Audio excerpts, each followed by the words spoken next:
आपका अफ्रीका, ये हमारा इंडिया, यहाँ पे आपका साउथ अमेरिका, अंटार्कटिका हो जाएगा, और ये क्या है आपका ऑस्ट्रेलिया। ये हो गया गोंडवाना लैंड। गोंडवाना लैंड सुन के चलना, गोंडवाना लैंड। गोंडवाना लैंड का विखंडन हुआ, गोंडवाना लैंड का विखंडन हुआ। गोंडवाना लैंड के विखंडन के कारण समझना, गोंडवाना लैंड का विखंडन हुआ और इसके विखंडन के कारण आपका इंडो ऑस्ट्रेलियन प्लेट बनी। इंडो ऑस्ट्रेलियन प्लेट सुन लीजिए बस ध्यान से, इंडो ऑस्ट्रेलियन प्लेट बनी, प्लेट का निर्माण। अब बताओ, इंडो ऑस्ट्रेलियन प्लेट का अगर निर्माण हुआ तो सिंपल सी बात है, ये जो इंडो ऑस्ट्रेलियन प्लेट है ये उत्तर पूरब की तरफ प्रवाहित होने लगी, उत्तर पूरब की तरफ ये प्रवाहित होने लगी। बस 2 मिनट अब ध्यान से सुनिएगा, उत्तर पूरब की तरफ ये प्रवाहित होने लगी। तो ये जो हमारा लैंड है, ये उत्तर पूरब की तरफ प्रवाहित होने लगा। अब एक अलग सा इंसिडेंट यहाँ पे हुआ, उसे हम बोलते हैं भूगर्भिक हलचल। आप सब लोग इस शब्द से परिचित हैं, ठीक है, इसे हम बोलते हैं भूगर्भिक हलचल, ठीक है, इसे हम बोलते हैं भूगर्भिक हलचल कहते हैं। अब बातों को थोड़ा ध्यान से, ये बैच पूरा हिंदी मीडियम ही है ना, पूरा हिंदी मीडियम है, ठीक है। ये क्या है आपका भूगर्भिक हलचल है। अब बातों को ध्यान सुनिएगा, सपोज कीजिए, मान लेते हैं क्या कहते हैं, ये एक लैंड है, ध्यान सुन, ये एक लैंड है और ये ऊपर ऐसे बैठा हुआ है, तो नीचे का जो हिस्सा है, नीचे वाला जो पोर्शन है, ये ऊपर वाले पोर्शन से दबा हुआ है, प्रेशर कम है या ज्यादा है। अचानक से लैंड ब्रेक कर गया, ध्यान से बस सुनना, अचानक से लैंड क्या हुआ, ब्रेक कर गया। लैंड जब ब्रेक करेगा मतलब इस नीचे वाले हिस्से पे, आपका नीचे वाले हिस्से पे प्रेशर या दबाव ज्यादा होगा, अचानक से कम हो जाएगा। तो जिसको आपने दबा रखा था, अचानक से लैंड टूटा, तो टूटने से प्रेशर रिलीज होगा, तो ये वाला हिस्सा ऐसे ही रहेगा, या प्रेशर रिलीज होगा तो ऊपर उठेगा। तो जब हमारा लैंड, समझना, जब हमारा लैंड आपका उत्तर पूरब की तरफ प्रवाहित होने लगा, तो उत्तर पूरब की तरफ प्रवाहित हुआ, तो यहाँ पे भूगर्भिक हलचल हुई। क्या हुई यहाँ पे, भूगर्भिक हलचल हुई। इस भूगर्भिक हलचल को किताबों में लिखा होता है प्लेट टेक्टोनिक, लिखा होता है प्लेट विवर्तन की लिखा होता है, क्योंकि हमारी जो इंडो ऑस्ट्रेलियन प्लेट है यूरेशियन प्लेट की तरफ जा रही थी। अब भूगर्भिक हलचल हुआ, भूगर्भिक हलचल के कारण आपका यहाँ पे क्षेत्रीय उत्थान हुआ। सुनिए वैसे ध्यान से, यहाँ पे क्षेत्रीय उत्थान हुआ, और क्षेत्रीय उत्थान से एक टेबल लैंड बना, चूंकि ये टेबल लैंड साउथ में था, इसलिए इसका नाम क्या रखा गया, प्रायद्वीपीय पठार। कहानी खत्म नहीं हुई, सुनते चलिएगा, प्रायद्वीपीय पठार। अभी ये एक हिस्सा इसका ऊपर उठा था, कौन सा हिस्सा, एक हिस्सा इसका ऊपर उठा था। अब आगे आपने जो बोला था रीयूनियन में ऊपर आगे लेके चल रहा हूं, अब एक हिस्सा इसका बन गया, ये लैंड और आगे जाने लगा। कहाँ जाने लगा, और आगे जाने लगा। तो कल ही मैंने आपको बताया था, यहाँ पे रीयूनियन हॉटस्पॉट था, याद है ना, रीयूनियन हॉटस्पॉट। तो हमारा लैंड किसके ऊपर चला गया, रीयूनियन हॉटस्पॉट के ऊपर चला गया, ठीक है। तो इसके निर्माण का स्टेप 2 बच्चे, दूसरा स्टेप क्या हुआ कि हमारा जो लैंड हो किसके ऊपर चला गया, रीयूनियन हॉटस्पॉट के ऊपर चला गया, और वहां पे आपका किसका प्रवाह हुआ, लावा का प्रवाह। किसका प्रवाह हुआ, लावा का प्रवाह हुआ। और लावा का जब प्रवाह हुआ तो कौन सा रीजन बना आपका, दक्कन बना, ठीक है, दक्कन का पठार। कहानी खत्म नहीं हुआ, सुनते चलिएगा, कहानी खत्म नहीं हुआ, दक्कन का पठार। मुझे क्वेश्चन का जवाब दीजिएगा, जब ये पठार हमारा बना होगा तो ये पठार ऐसे रहा होगा, जनरली पठार तो ऐसे ही होते हैं ना। आज वो टेबल लैंड कैसे बना, ध्यान से सुनिएगा, इसके निर्माण का स्टेप थर्ड कैसे बना आपका, इसे समझिएगा। मुझे बताओ, ये हमारा ये पठार है, ऐसे लावा का पठार कुछ ऐसे बना था, पूरा का पूरा प्रायद्वीपीय पठार ऐसे बना।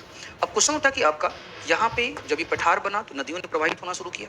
नदियां 2 दिशाओं में फ्लो कर रही थी, एक आपका पश्चिम की तरफ, समझना, पश्चिम की तरफ, और एक कहाँ प्रवाहित हो रही थी, पूरब की तरफ प्रवाहित हो रही। बताइए, रिवर अगर पश्चिम और वेस्ट पश्चिम की तरफ और पूरब की तरफ प्रवाहित अगर होंगी, आप एक क्वेश्चन का जवाब दीजिएगा, ये लैंड ऐसे ही रहेगा या धीरे धीरे ही सही ये लैंड कटता जाएगा। देखो, टेबल लैंड के बनने की शुरुआत हो चुकी है, धीरे धीरे ये लैंड कटता चला जाएगा और लैंड बिल्कुल स्ट्रेट खड़ा हो जाएगा। लैंड, ये वाला हिस्सा यहाँ से खत्म हुआ, ये वाला हिस्सा यहाँ से खत्म हुआ, ये लैंड ऐसे खड़ा हो गया, ये वाला ऐसे कटता चला जाएगा, ऐसे करता चला गया। देखिए ये लैंड, और ये लैंड पूरब में भी आपका क्या हुआ, ऐसे खड़ा हुआ, ठीक है, ये खत्म हुआ यहाँ से हिस्सा, ठीक है, और ये खड़ा हुआ, यहाँ पे बना टेबल लैंड। क्या बना यह, टेबल लैंड। अब बताओ, इरोजन अपर्दन किसने किया था, नदी ने किया था, हाँ या ना। तो नदी कटाव के कारण समझो आपका जो ऊंची ढाल बनाती है उसे क्या बोलते हैं, घाट। घाट कहाँ होता है, सागर के पास या नदी के पास। एक पश्चिम वाला था तो इसका नाम क्या रखा, अब पूरब वाले का नाम क्या रखा, पूर्वी घाट। और इस प्रकार पूरा का पूरा प्रायद्वीपीय भारत बन गया। 3 स्टेप लीजिएगा, ठीक ना, 3 स्टेप। पहला स्टेप गोंडवाना लैंड से तोड़ देना है, और गोंडवाना लैंड से तोड़ने के बाद हमें प्लेट टेक्टोनिक के द्वारा उसमें अपलिफ्टमेंट या उत्थान दिखा देना है। दूसरा, उत्पत्ति के दौरान इसे कहाँ लेके चलना है, रीयूनियन पे, और रीयूनियन ले जाकर के दक्कन वाले रीजन को दिखा देना है। तीसरा, जब ये सब कुछ बन जाएगा तो नदी को दिखाना है, और नदी के कटाव के कारण क्या बना देना, पश्चिमी घाट और पूर्वी घाट बना देना है, और इस प्रकार पूरा का पूरा हिस्सा बन जाएगा। आप बताओ, पश्चिमी घाट और पूर्वी घाट क्या प्रायद्वीपीय पठार का हिस्सा नहीं है? अच्छी किताबें पढ़ना, अच्छी किताबों में कहीं नहीं लिखा होगा कि पश्चिमी घाट और पूर्वी घाट वास्तविक पर्वत है, नहीं लिखा होता है। पश्चिमी घाट पूर्वी घाट कगार है, ये लिखा होता है कि पश्चिम और पूरब में कगार बैठा हुआ। क्या बैठा हुआ? कगार। वो पर्वत है ही नहीं, क्योंकि वो ऊंचा उठ गया है। बोलचाल की भाषा में हम क्या बोल देते हैं, पर्वत बोल देते हैं। तो एक पश्चिमी घाट हुआ और एक पूर्वी घाट हुआ। ये है प्रायद्वीपीय पठार के निर्माण की प्रक्रिया।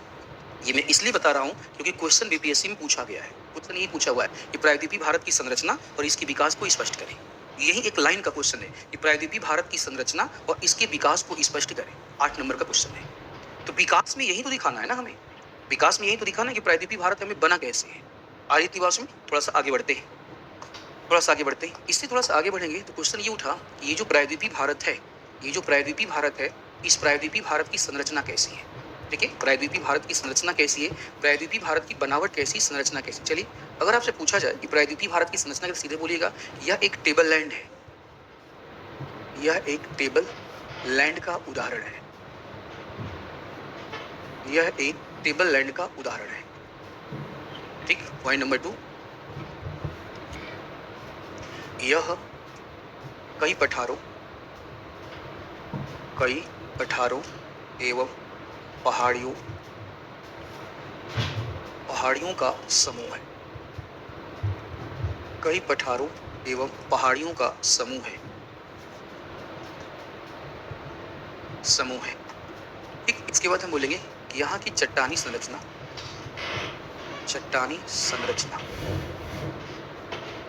ठीक है। आप बताओ, अगर हम चट्टानी संरचना को दिखाएं तो हम 2 तरीके से दिखाएंगे। पहला कैसे दिखाएंगे, बताओ। प्रायद्वीपीय भारत में अधिकांश चट्टानें कैसी हैं, या तो आग्नेय हैं, या तो पूरी तरह रूपांतरित हो चुकी, तो क्या होंगी, रूपांतरित। तो हमने बोला कि यहाँ पे अधिकांश चट्टानें या तो आग्नेय हैं, या तो आग्नेय चट्टानें हैं, आग्नेय चट्टानें, या तो रूपांतरित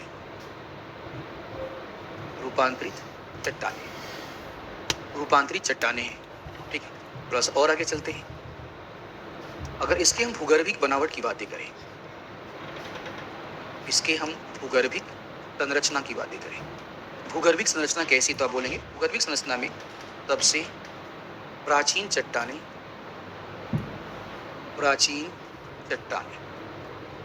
उपस्थित हैं। सबसे प्राचीन चट्टानें उपस्थित हैं, जो कि आर्कियन है। सबसे प्राचीन चट्टानें उपस्थित हैं, जो कि आर्कियन है। आर्कियन हो गया सबसे प्राचीन चट्टानें। ठीक है, इसके अलावा आप बोलेंगे इसके अंतर्गत पुराण समूह,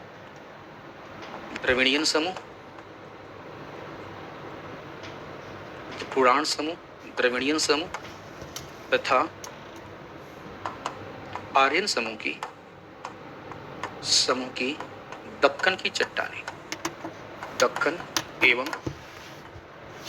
कुछ भाग में गोंडवाना चट्टानें भी उपस्थित हैं।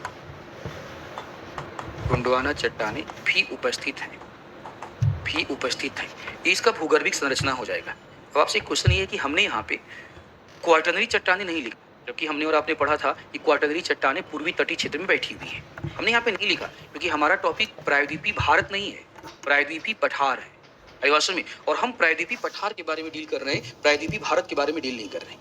क्लियर है इतना ना? इसलिए थोड़ा सा और आगे बढ़ेंगे, इसकी संरचना हम बोलेंगे कि इसकी संरचना अत्यंत ही जटिल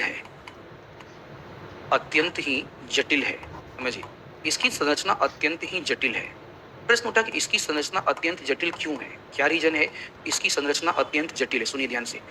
अब बताओ, मैं आपसे अगर बोलूं कि इसकी संरचना अत्यंत जटिल क्यों जटिल है, इसका क्या रीजन होगा, एक लाइन बोलना। देखो, अगर इस पूरे के पूरे रीजन में एक ही चट्टान होता आर्कियन तो सिंपल होता, या एक ही चट्टान होता केवल दक्कन होता तब भी कोई प्रॉब्लम नहीं था। यहाँ पे एक चट्टान या कई चट्टानें हैं, आर्कियन है, दक्कन है, कुडप्पा है, धारवाड़ है, विंध्यन है कि नहीं आपका, विंध्यन कहीं कहीं गोंडवाना। बताओ ये चट्टानें के ऊपर क्या होती गई, ऐसे समझो, यहाँ पे आर्कियन बनी, उसके ऊपर धारवाड़ बना, कुडप्पा बना, विंध्यन बना, आई बात समझ? विंध्यन बना, उसके बाद मान लो दक्कन बना, तो ये चट्टान एक के ऊपर एक के ऊपर एक चट्टानें बनती चली गई। तो जब वो चट्टान में निकाल करके देखूंगा, उसमें मुझे एक संरचना दिखाई देगा कई प्रकार का, कई प्रकार का। तो ये क्यों ऐसा है? क्योंकि क्योंकि इस प्रदेश में में चट्टानों के कई क्रमों का चट्टानों के कई क्रमों का निर्माण हुआ है। चट्टानों के कई क्रमों का निर्माण हुआ है। कई क्रमों का निर्माण हुआ है। ठीक है, तो यहाँ पे एक नहीं कई क्रम की चट्टानें हैं जिसका निर्माण हुआ है, इसलिए इसकी संरचना कैसी संरचना है? जटिल संरचना। इतना दिखा करके हम देख देंगे कि इसका संरचना आपका जटिल है। तो संरचना वाला पार्ट हमारा कंप्लीट हो जाएगा। तो संरचना वाला पार्ट कंप्लीट हुआ, और दूसरा कौन सा पार्ट कंप्लीट हुआ? दूसरा आपका विकास वाला पार्ट कंप्लीट हुआ। आगे बढ़ते हैं। इसका विभाजन किया जाता है, इसका विभाजन किया जाता है, क्लासिफिकेशन या विभाजन। इसका क्लासिफिकेशन या विभाजन किया जाता है। क्लासिफिकेशन या विभाजन की बातें करें, इसका क्लासिफिकेशन दो प्रकार से किया जाता है। पहला पठारी भाग, पठारी भूभाग, और पर्वतीय एवं पहाड़ी क्षेत्र। पर्वतीय एवं पहाड़ी क्षेत्र, पर्वतीय एवं पहाड़ी। देखिए अब अपना आंसर थोड़ा सा कैसे बाकी सबके आंसर से अलग करेंगे, समझिए। पठारी भूभाग, आप देखो, अब देखो सामान्य आंसर कैसे होगा जब इसका विभाजन हम करेंगे, तो जनरल आंसर कैसे होगा? जनरल आंसर में क्या किया जाएगा? पठारी भूभाग में क्या करेंगे? अलग अलग पठार लिखना शुरू करेंगे। मालवा का पठार, दक्कन का पठार, छोटा नागपुर का पठार, उसके बाद शिलांग का पठार। समझ रहे हो ना? वन बाई वन लिखना शुरू करेंगे। नहीं, हमसे पूछा नहीं ना, तुम्हारे पास टाइम है। पहाड़ की बातें करेगा और पर्वत की बातें करेगा, तो सामान्य आंसर में क्या होगा आपका? अरावली लिखोगे, विंध्यन लिखोगे, सतपुरा लिखोगे, पश्चिमी घाट, पूर्वी घाट लिखते चले जाओगे। ऐसा कुछ नहीं करना, आपको थोड़ा सा डिफरेंट करना है। हमने बोला कि पठारी भूभाग है, पठारी भूभाग को हम तीन भाग में बांटेंगे। पठारी भूभाग को हम तीन भाग में बांटेंगे। एक हम बांटेंगे केंद्रीय पठार, एक होगा हमारा केंद्रीय पठार, एक होगा दक्कन का पठार। केंद्रीय पठार, एक होगा दक्कन का पठार, और एक होगा पूर्वी पठार। पूर्वी पठार या उत्तरी पूर्वी पठार, तीन भाग में इसे हम बांट देंगे। अभी बात सुनिए, केंद्रीय पठार में फिर से इसे हम डिवाइड करेंगे। मालवा का पठार, मालवा का पठार, मारवाड़ का पठार, मालवा का पठार, मारवाड़ का पठार, छोटा नागपुर, छोटा नागपुर, बुंदेलखंड एवं बघेलखंड। बुंदेलखंड एवं बघेलखंड का पठार, बघेलखंड का पठार। दक्कन का पठार हम बोलेंगे कि ये सबसे बृहद पठार है, सबसे बृहद पठार, सबसे बृहद पठार। दक्कन के पठार को भी डिवाइड किया जाएगा। तेलंगाना, तेलंगाना का पठार, महाराष्ट्र का पठार, महाराष्ट्र का पठार, कर्नाटक का पठार,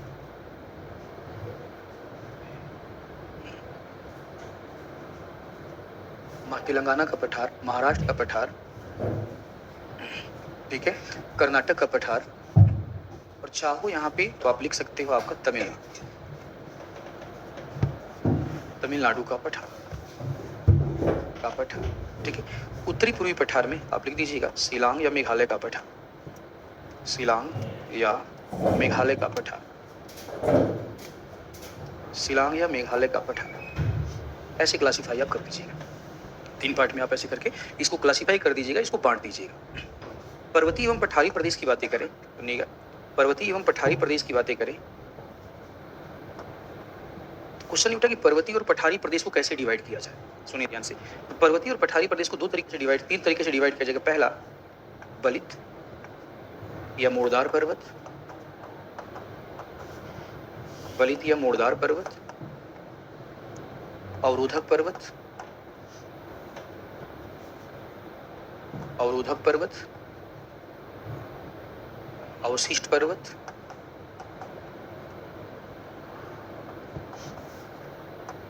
अवशिष्ट पर्वत, और अविच्छिन्न की पहाड़ियां। अविच्छिन्न पहाड़ी या इसे बोलते हैं कटी फटी पहाड़ी, अविच्छिन्न पहाड़ी या कटी फटी पहाड़ी, कटी फटी पहाड़ी। ठीक है, अब सोचिए अविच्छिन्न या कटी फटी पहाड़ी का मतलब होता है एक ऐसी पहाड़ी, एक ऐसा पहाड़ी जिसकी ऊंचाई कम हो और जो लगातार ना होकर बीच में क्या कटा हुआ। ठीक है, हमने सीधे बोला कि अविच्छिन्न या कटी फटी पहाड़ी की अगर हम बातें करें, इसमें हम डाल देंगे पश्चिमी घाट की पहाड़ियाँ, पश्चिमी घाट की पहाड़ी और पूर्वी घाट की पहाड़ी।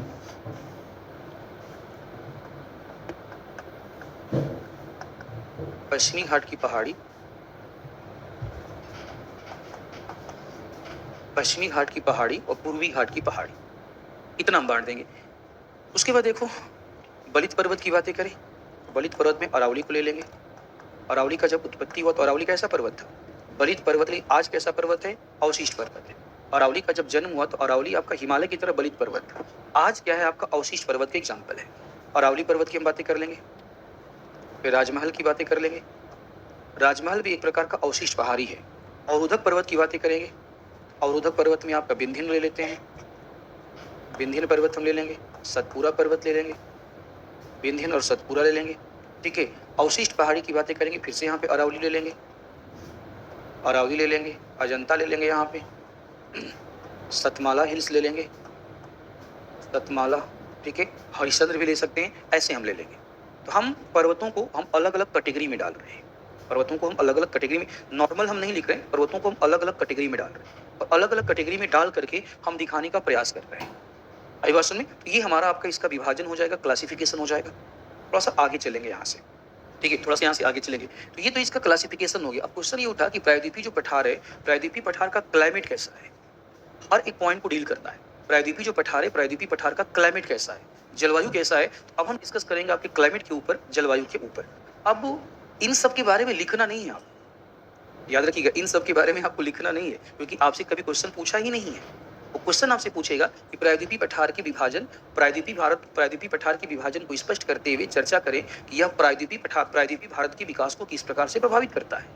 देखिए, वो पीटी में पूछेगा आपसे कि आपका मालवा का पठार, मारवाड़ का पठार, बुंदेलखंड का पठार, वो सब प्री एग्जाम में पूछा जाएगा, आपके मेंस में नहीं पूछने वाला, ठीक है। या अगर आप एमपीपीसी का एग्जाम देने जा रहे हो, ठीक है, एमपीपीसी एग्जाम में ऐसा ही क्वेश्चन पूछता है, 20 शब्द का, 30 शब्द का, 50 शब्द का पूछेगा। मालवा का पठार क्या है, यही क्वेश्चन पूछेगा।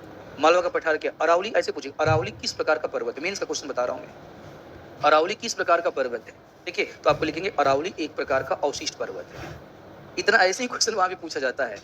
आपका एग्जाम अलग है, देखिए, आपका एग्जाम अलग है। आपकी एग्जाम लेने वाले मान के बैठे कि बिहार में भारत के सबसे क्या कहते हैं टैलेंटेड लोग बैठे हुए हैं, वो मान के बैठे हुए कि बिहार सबसे प्रबुद्ध लोगों का क्षेत्र है, तो यहाँ पे सबसे क्या कहते हैं बुद्धिमान लोग बैठे हुए हैं, तो बुद्धिमान लोगों की परीक्षा अलग तरीके से लिया जाना चाहिए। बेवकूफों, तुम लोग सिलेबस चेंज करो जल्दी से जल्दी, ठीक है, सारा का सारा सिलेबस चेंज करो। बच्चों को क्या कहते हैं मजबूर मत करो कि बीपीएससी और यूपीएससी की तैयारी अलग अलग करें, सारा सिलेबस चेंज करो। पूरा का पूरा बोर्ड सिलेबस चेंज कर चुका है, तो वही बाबा आदम के जमाने में जी रहे हो। सिलेबस चेंज करो ताकि बच्चा एक ही एग्जाम से यूपीएससी को डील कर सके और बीपीएससी को डील कर सके। हाँ, तुमको बहुत ज़्यादा लग रहा है कि बीपीएससी अलग होना चाहिए, कोई बात नहीं, यूपी वाले पैटर्न को फॉलो करो। यूपी ने क्या किया, आपका मेंस में 6 पेपर लेना शुरू किया, 4 पेपर बिल्कुल यूपीएससी की तरह, 2 paper extra UP special, 2 paper, paper 5 और पेपर 6 यूपी स्पेशल होता है। बाकी सारा पैटर्न यूपीएससी की तरह है। आपको लगता है कि बिहार के लोगों को बिहार के बारे में जानना चाहिए, कोई बात नहीं है, आप प्री में क्वेश्चन दो, उसका मेंस में क्वेश्चन दो, आपका पेपर 5 पेपर 6 करो, ताकि हमारा बच्चा एक ही साथ प्री और मेंस दोनों का तैयारी कर सके।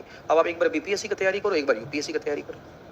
समझ रहे हो कि नहीं समझ रहे हो? ठीक है, इनकी दुनिया अलग चलती है, इनकी दुनिया ही अलग है, ये सब अलग है इनकी दुनिया। चलो आगे बढ़ते हैं। अब हम डिस्कस करेंगे क्लाइमेट, जलवायु, क्लाइमेट या जलवायु। यहाँ का क्लाइमेट कैसा है, यहाँ का जलवायु कैसा है। चलिए, अगर यहाँ पे क्लाइमेट की बातें करें, जलवायु की बातें करें, तो यहाँ की जलवायु है उष्णकटिबंधीय जलवायु। पूरे के पूरे भारत की जलवायु है उष्णकटिबंधीय मानसूनी जलवायु, उष्णकटिबंधीय मानसूनी जलवायु, उष्णकटिबंधीय मानसूनी जलवायु। अब क्वेश्चन था कि अगर ये उष्णकटिबंधीय मानसूनी जलवायु है, ठीक है, मानसूनी जलवायु है, इस उष्णकटिबंधीय मानसूनी जलवायु में अगर हम तापमान की बातें करें, सुनते चलिए बस ध्यान से, तापमान की बातें करें, तो आप बताओ यहाँ के तापमान में क्षेत्रीय, यहाँ के तापमान में क्षेत्रीय और साथ ही साथ मौसमी, क्षेत्रीय और मौसमी अंतर पाया जाता है कि नहीं पाया जाता है? क्षेत्रीय और मौसमी अंतर पाया जाता है, अंतर पाया जाता है, क्षेत्रीय और मौसमी अंतर पाया जाता है। ग्रीष्म ऋतु की बातें करें, देखिए, तो ग्रीष्म ऋतु में तापमान क्या होता है? ज़्यादा। और शीत ऋतु में तापमान क्या होता है? शीत ऋतु में तापमान कम होता है, शीत ऋतु में तापमान कम होता है। इसके बाद अगर हम ये डिस्कस करें, चलिए ये तो तापमान हो गया, तापमान के बाद वर्षा की बातें कर लेते हैं। वर्षा की बातें करें तो आप बताओ वर्षा एक समान है या वर्षा में भी अंतर है? तो वर्षा में भी आप बोलेंगे क्षेत्रीय और मौसमी, क्षेत्रीय और मौसमी विविधता पाई जाती है। क्षेत्रीय और मौसमी विविधता पाई जाती है। क्षेत्रीय और मौसमी विविधता पाई जाती है। अब क्वेश्चन उठा कि क्षेत्रीय और मौसमी विविधता पाई जाती है, तो आप बताइएगा कि आपका यहाँ पे एक ग्रीष्म ऋतु है, एक है ग्रीष्म ऋतु। बताओ, ग्रीष्म ऋतु की बातें करें तो ग्रीष्म ऋतु में आपका वर्षा ज्यादा होगी या कम होगी? ग्रीष्म ऋतु में वर्षा ज्यादा होती है, और किसके द्वारा? दक्षिणी पश्चिमी मानसून के द्वारा। दक्षिणी पश्चिमी मानसून के द्वारा।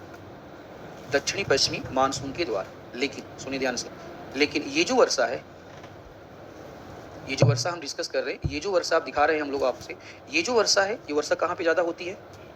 तटीय क्षेत्रों में। सुनिएगा, तटीय क्षेत्रों में ज्यादा वर्षा होती है। तटीय क्षेत्रों में भारी वर्षा। तटीय क्षेत्रों में भारी वर्षा। किंतु आंतरिक जो भाग है, आप बताएंगे, किंतु आंतरिक भाग, तटीय क्षेत्रों में ज्यादा वर्षा, किंतु जो आंतरिक भाग है, आप बताओ, आंतरिक भागों में वर्षा कम होती है ज्यादा होती है? कम होती है, क्योंकि आंतरिक भाग वृष्टि छाया प्रदेश है। किसा प्रदेश है? वृष्टि छाया प्रदेश है, तो आंतरिक भाग में वर्षा क्या होती है? कम होती है। अगर हम बातें करें यहाँ पे शीत ऋतु की बातें करें, यहाँ पे हम शीत ऋतु की बातें करें, तो शीत ऋतु में आप बताओ, आपका वर्षा ज्यादा होती कम? वर्षा अत्यंत ही कम होती है। वर्षा अत्यंत ही कम। ठीक है, इसका मतलब ये हुआ कि शीत ऋतु बताओ यहाँ पे आर्द्र होगा या शीत ऋतु यहाँ पे शुष्क होता है? शीत ऋतु यहाँ पे शुष्क होता है। शीत ऋतु यहाँ पे आपका शुष्क होता है, तो लिखा है शीत ऋतु यहाँ पे शुष्क। तो ये इसके क्लाइमेट के बारे में हो गया।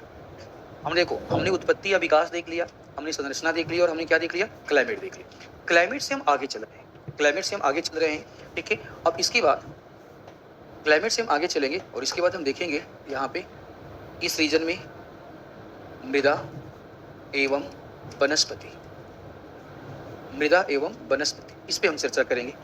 इस रीजन में आपका मृदा और वनस्पति की बातें करते हैं। चलिए, अगर आपसे डिस्कस किया जाए यहाँ पे, यहाँ की मृदा कैसी है? ठीक है, क्या करें? स्पीड कम है आपका, स्पीड बढ़ाइए। ठीक है, स्पीड बढ़ा लीजिए।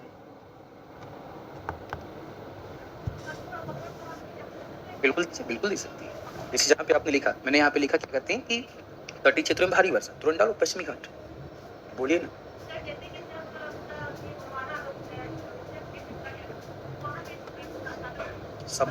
शब्दों का चयन अच्छे से। आपने बोला गोंडवाना लैंड लॉरेंसिया में टूटा, नहीं, गोंडवाना लैंड अलग था, लॉरेंसिया अलग था।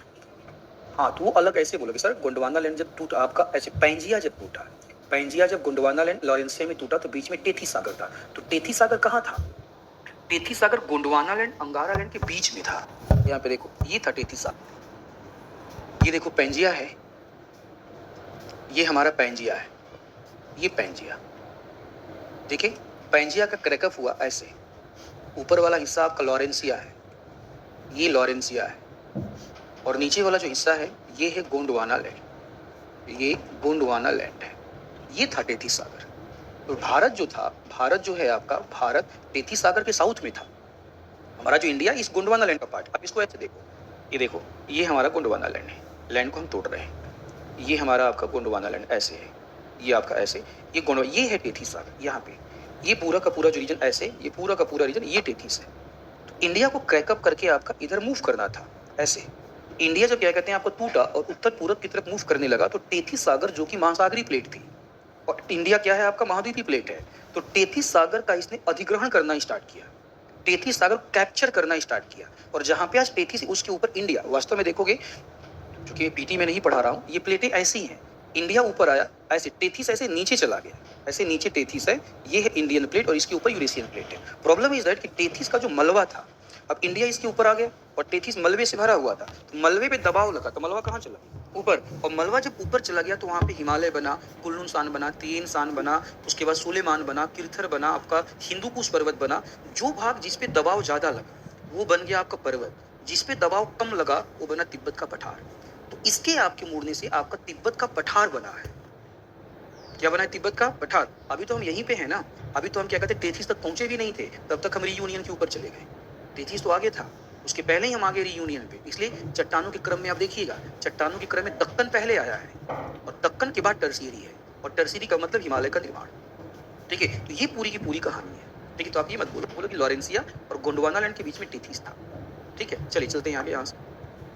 हम डिस्कस कर रहे हैं सॉइल या मृदा की बातें कर रहे हैं। देखो सॉइल की बातें करेंगे तो इसके अधिकांश हिस्से में आपका एक तो आपको मिलेगी रेड सॉइल, एक आपको रेड सॉइल मिलेगी, लाल मृदा मिलेगी, समझो। दक्कन वाले क्षेत्र में क्या मिलेगी? काली मृदा। नहीं, जहाँ पे दक्कन का क्षेत्र है, जहाँ जहाँ दक्कन की चट्टानें वहाँ पे काली मृदा है। पश्चिमी घाट वाले हिस्से पे जाओगे तो वहाँ पे लेटेराइट मिलेगी। पश्चिमी घाट वाले हिस्से पे आपको मिल जाएगी लेटेराइट मृदा या लेटेराइट सॉइल मिल जाएगा। ठीक है, तो अधिकांशतः ये दोनों मिट्टी है मुख्यतः। ठीक है, मुख्यतः आपका रेड सॉइल, आपका रेड सॉइल और ब्लैक सॉइल। अगर हम इसके बाद वनस्पति की बातें करें, सुनिएगा, वनस्पति की बातें करें, वनस्पति का अगर हम डिस्कशन करें यहाँ पे आपके साथ, वनस्पति की बातें करें तो वनस्पतियों को भी दो भागों में बांट देंगे। एक पश्चिमी घाट की बातें अगर हम करें, अगर हम बातें करें यहाँ पे पश्चिमी घाट की बातें करें तो पश्चिमी घाट पे आपको वर्षा ज़्यादा होती तो कैसा वनस्पति हो जाएगा? सदाहरित वनस्पति हो जाएगा। पश्चिमी घाट में आपको मिल जाएगी सदाहरित वनस्पति। सही बात सुन में? ठीक है, इसके बाद आंतरिक भागों की बातें करें, आंतरिक भाग की बातें करें, आंतरिक भाग, आंतरिक भाग में देखो वर्षा पूरे साल नहीं हो रही है, सीजनल हो रही है। क्या हो रही है? सीजनल। तो जहाँ पे सीजनल वर्षा होती है वहाँ पे पर्णपात पाए जाते हैं। क्या पाए जाते हैं? पर्णपात पाए जाते हैं, तो पर्णपाती वन पाए जाएंगे। जहाँ पे सीजनल वर्षा है वहाँ पे पर्णपाती वन है, पर्णपाती वन है। पर्णपाती वन को भी दो भागों में बांट देंगे। बताइए, सीजनल वर्षा भी जहाँ पे हो रही है, कहीं पे वर्षा ज्यादा होगी, कहीं पे वर्षा कम। तो जहाँ पे वर्षा ज्यादा होती है वहाँ पे पाए जाते आर्द्र पर्णपाती, हो जाएगा आर्द्र पर्णपाती वन, आर्द्र पर्णपाती वन। और दूसरा हो जाएगा शुष्क पर्णपाती वन, शुष्क पर्णपाती वन, आर्द्र पर्णपाती वन। और दूसरा हो जाएगा शुष्क पर्णपाती वन। तो ये यहाँ पे हो जाएगा मृदा और वनस्पतियां। आई बात समझ? अब आता है हमारा मेन टॉपिक। मेन टॉपिक हमारा आता है, समझो आपका मेन टॉपिक जो हमारा आता है वो आता है कि प्रायद्वीपीय पठार और विकास। मेन टॉपिक, सबसे मेन टॉपिक यही है कि प्रायद्वीपीय भारत कैसे विकास को प्रभावित करता है। तो हम डील करने जा रहे हैं कि प्रायद्वीपीय पठार तथा विकास करने जा रहे हैं, स्टार्ट करने जा रहे हैं। लिख लिया ना सबने? ठीक है, हम डिस्कस करने जा रहे हैं आपसे प्रायद्वीपीय पठार एवं विकास।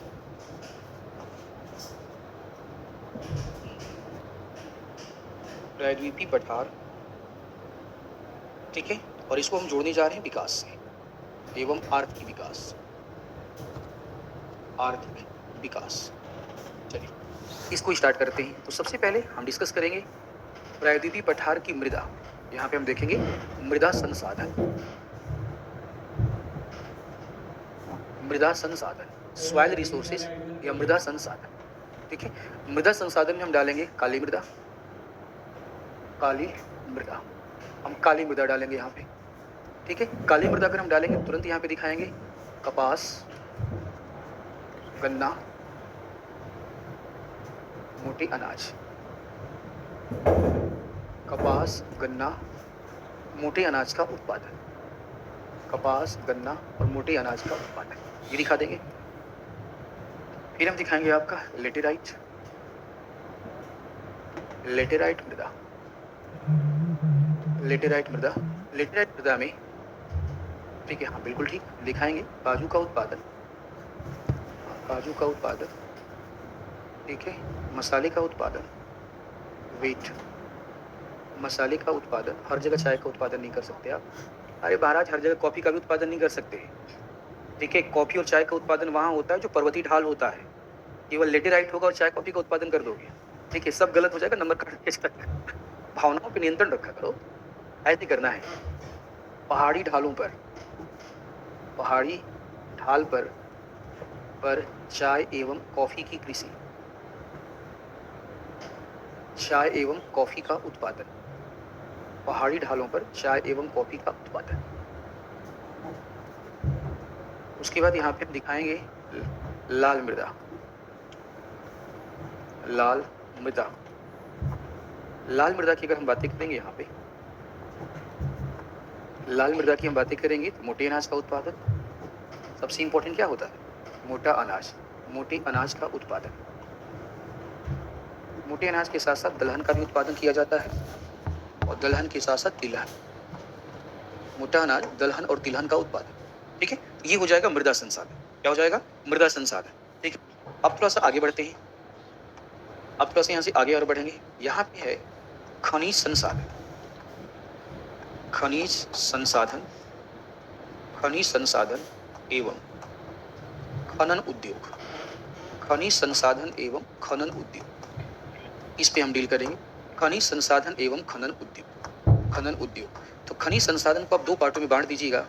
एक लिखिएगा धात्विक खनिज, धात्विक खनिज, और दूसरा लिखाइएगा अधात्विक खनिज, अधात्विक खनिज।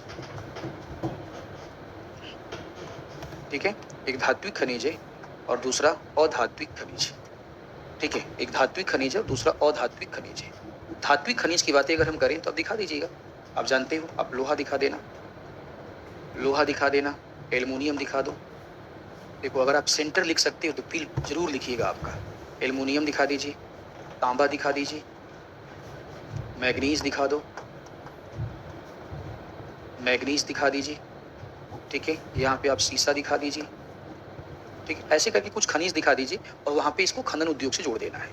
अधात्विक खनिजों की अगर हम बातें करें तो अधात्विक खनिजों में आप कोयला दिखा दीजिए, अधात्विक खनिजों में आप कोयला दिखा दीजिए, कोयला। ठीक है, कोयला दिखा दे, मुख्यतः आप कोयला। और इतने खनिज दिखा करके आप दिखा दो कि इस पूरे के पूरी रीजन में माइनिंग इंडस्ट्री खनन उद्योग है। ठीक है, और खनन उद्योग आर्थिक विकास को पूरी तरह क्या करता है, नियंत्रित करता है। इतना होने के बाद, इतना डिस्कशन करने के बाद, ठीक है, अब हम आगे बढ़ रहे हैं। अब यहाँ समझो हम आगे बढ़ रहे हैं। ठीक, हाँ है, आप बताओ सीसा धातु क्या धातु है? कहाँ पे शामिल करी सीसा को? पीरियाडिक टेबल में कहाँ है वो? आपके लिए धात्विक खनिज है, पीरियाडिक टेबल में धातु के रूप में बैठा हुआ है। अगर आपको प्रॉब्लम है, अगर आपको प्रॉब्लम है तो मैं सीसा को हटा देता हूँ। स्पेशली सीसा को मैंने इसलिए लिखा हुआ क्योंकि सीसा और जस्ता साथ साथ पाया जाता है।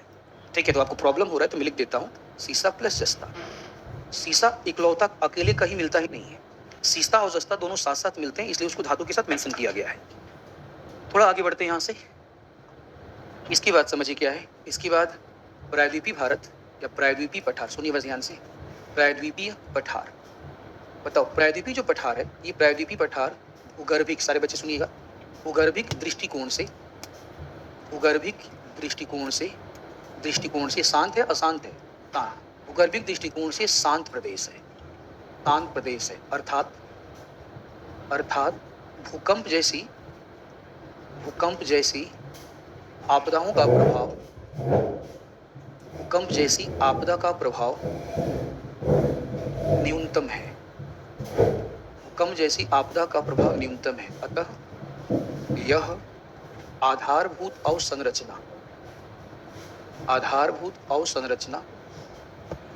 अवसंरचना के विकास के लिए, के विकास हेतु बेहतर सुविधाएं प्रदान करता है, बेहतर सुविधाएं प्रदान करता है, बेहतर सुविधाएं प्रदान करता है।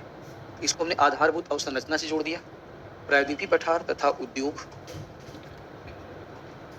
प्रायद्वीपीय पठार तथा उद्योग, आप इसे उद्योग से जोड़ दीजिए। चलिए, उद्योग से आप जोड़ेंगे तो बताओ इस हिस्से में लौह इस्पात उद्योग हो सकता है? जल्दी बोलिए हाँ या ना। ठीक है, लौह इस्पात उद्योग, तुरंत एग्जाम्पल दे देना इसका, एग्जाम्पल दे देना, सेलम दे देना, भद्रावती दे देना, विशाखापट्टनम दे देना। ठीक है, सेलम, भद्रावती, विशाखापट्टनम, इसके आप एग्जाम्पल दे सकते हैं।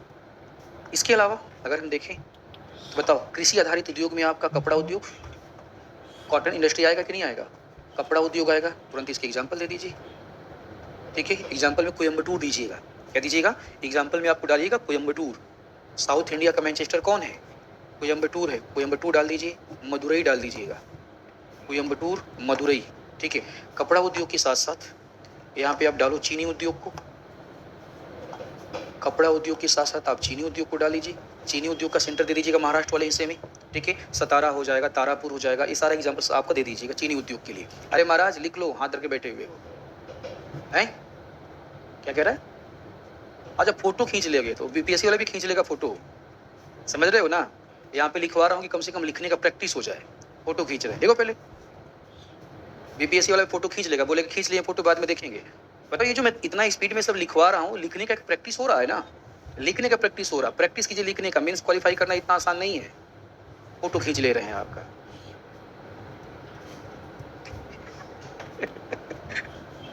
चीनी उद्योग, लौह इस्पात, कपड़ा उद्योग, चीनी उद्योग, इसके अलावा समझो आपके एल्युमिनियम उद्योग, फोटो तब खींचा कीजिए जब आप लिख नहीं पाते हैं। लिखने का प्रैक्टिस है नहीं, कम से कम इसी बहाने लिखने का प्रैक्टिस तो कर लो महाराज। ठीक है, एल्युमिनियम उद्योग हो गया।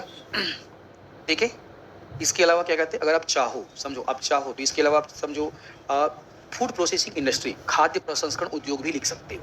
ठीक है ना, क्योंकि धीरे धीरे ही सही इस पूरे के पूरे रीजन में खाद्य प्रसंस्करण उद्योग लगाए जा रहे हैं। हम माना कि उत्तर भारत में खाद्य प्रसंस्करण उद्योग ज्यादा है। ठीक है, थोड़ा सा आगे बढ़ते हैं। तो हमने आपको दिखाया अवसंरचना दिखाया, हमने कृषि दिखाया, हमने क्या दिखा दिया, उद्योग दिखा दिया।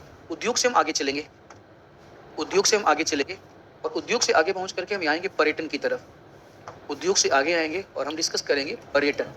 हम पर्यटन की तरफ डिस्कस कर देंगे। क्या चीज आएंगे, इंतजार अभी आएंगे। ठीक है, ट्रेडिंग में हम आएंगे, हम पर्यटन को यहाँ पे दिखा देंगे। पर्यटन की बातें करेंगे, समझो आपका एक दिखाइएगा प्राकृतिक पर्यटन, प्राकृतिक पर्यटन, प्राकृतिक पर्यटन दिखा दीजिएगा। यहाँ पे जैव विविधता दिखाइएगा। जैव विविधता आकर्षण का केंद्र है, आकर्षण का केंद्र है। जैव विविधता आकर्षण का केंद्र है। इसके अलावा दिखा दीजिएगा वैद्वीपीय पठार की संरचना, वैद्वीपीय पठार की संरचना ये आकर्षण का केंद्र है। विभिन्न जलप्रपात, विभिन्न जलप्रपात ये आकर्षण के केंद्र हो जाएंगे। जलप्रपात का नाम लिखना हो